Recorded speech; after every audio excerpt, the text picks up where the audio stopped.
Welcome back to Sawtooth Tactical. The ATF, of course, is at it once again. It seems like they don't really learn their lesson. Every time that they make a new rule that's unconstitutional, they do eventually get beat in court, but it doesn't seem to stop them from making new unconstitutional rules, and that's exactly what they're attempting once again. So this rule, of course, is against private sales for gun owners or between gun owners, meaning that you would be required to be an FFL if you were to buy or sell a gun to or from a friend of yours or an acquaintance or anything else. Now, this violates the separation of powers.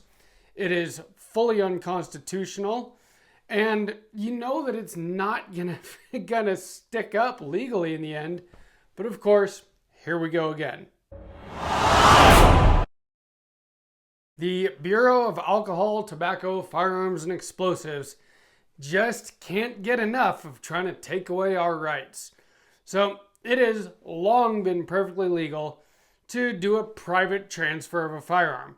Now, of course, if you're going to go buy a firearm at a gun store, you fill out a 4473, you do a background check, and as long as you pass, you get to take that home. But people have always been able to say, I don't want this 1911 anymore. I want to get a new pistol. Well, I can sell this to a friend of mine. As long as I have reason to believe that he's not a prohibited person, then that is totally okay. Well, the ATF, of course, they just want more power and they want us to have less rights, as usual.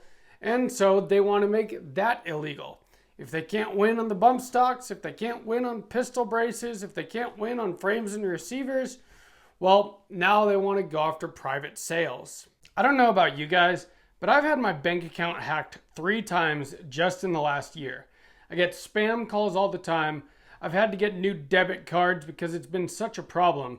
And that's why I'm partnering with Aura. I'm pretty careful about not putting my information out there, but I Googled my email address and there was still tons of stuff about me. Luckily, a lot of it was Sawtooth Tactical. Data brokers literally have all of your information, your full name, your email, your home address, and those of your family, and they sell them to scammers, spammers, and anyone else who might want to target you. That's why I'm using Aura, the sponsor of today's video. Aura shows me which data brokers are using my information and selling it, and automatically submits opt-out requests on my behalf. Check out how many data brokers Aura found that were selling my information. Cleaning up my information helps reduce the amount of spam phone calls and stuff like that I get, and it also protects me from hackers that could use this information to access my social media, bank accounts, or other sensitive information. And Aura does so much more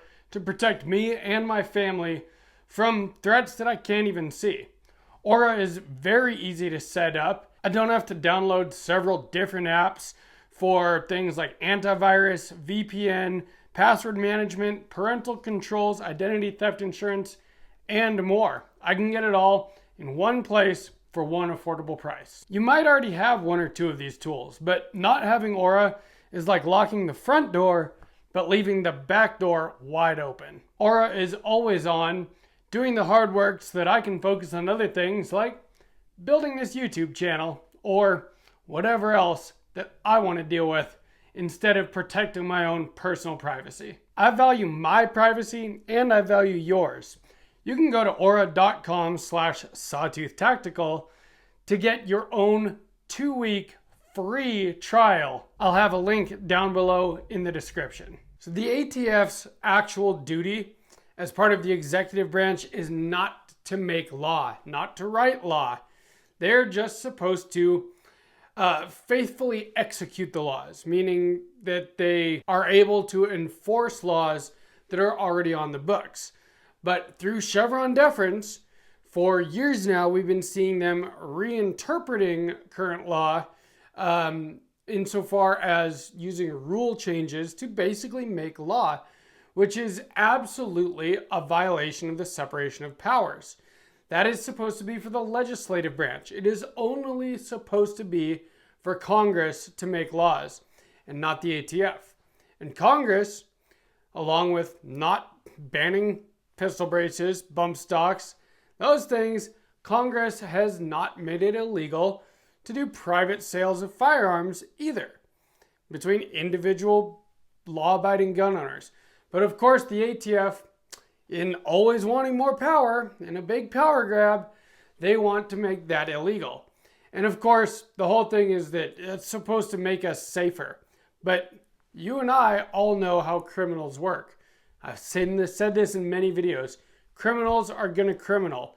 Do you think just because they require you or me to put someone through a background check to sell them a gun, do you think that a criminal that wants a gun or wants to sell a gun is gonna follow that law? No, the criminals are still gonna do whatever the hell they want.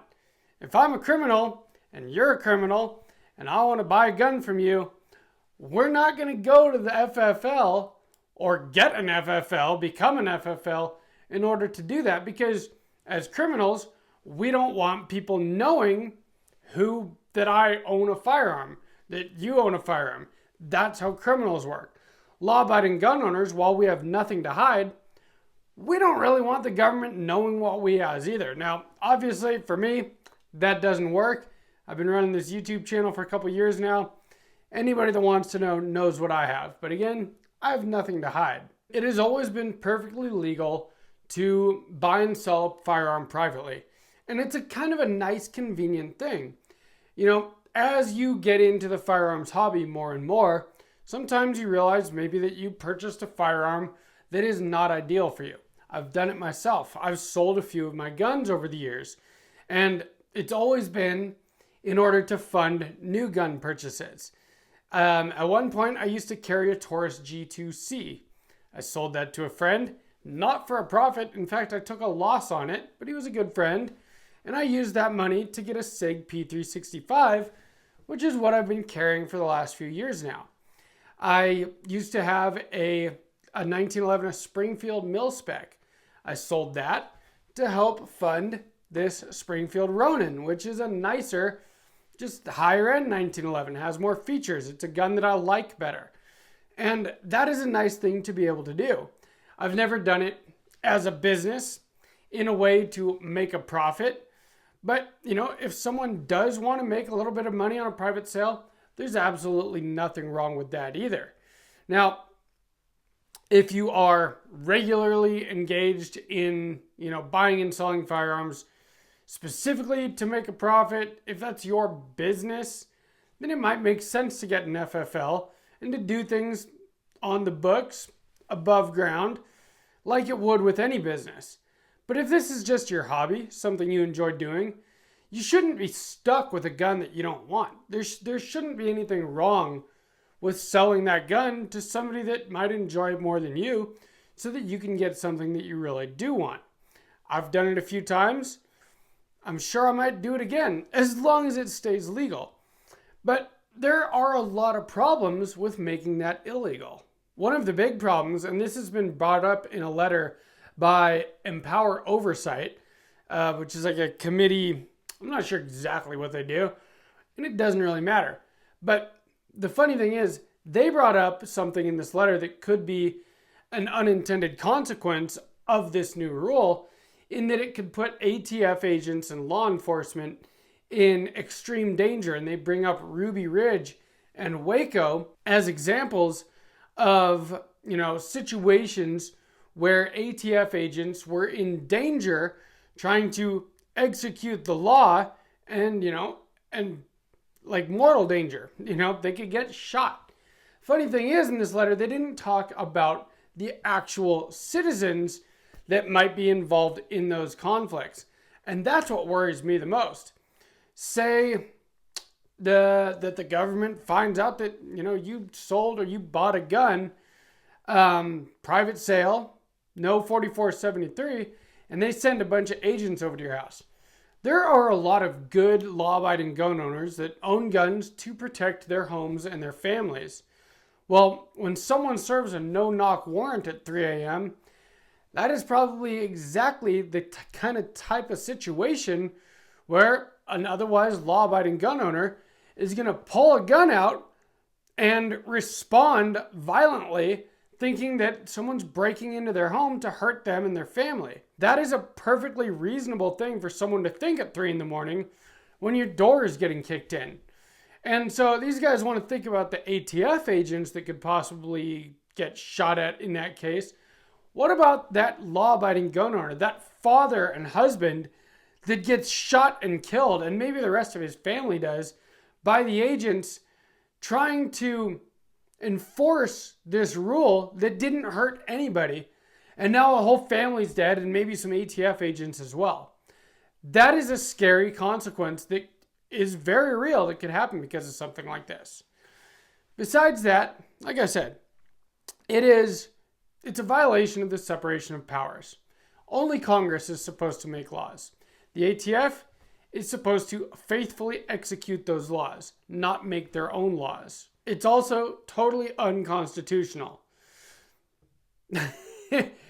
The Second Amendment. I've said the words many times in videos over the last couple of years, but shall not be infringed. To me, that's the most important part of the Second Amendment. The entire thing is important, but that part is very clear about not infringing on our rights. And the ATF's job shouldn't be to figure out what is the next way that we can infringe on gun owners' rights. And it seems like that is all that they really do.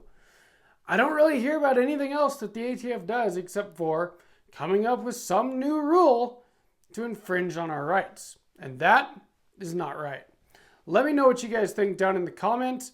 I really love to hear from you guys and I answer every comment. Make sure you subscribe to Sawtooth Tactical, hit that notification bell, give me a like, share this video, and from Sawtooth Tactical, stay strapped or get clapped.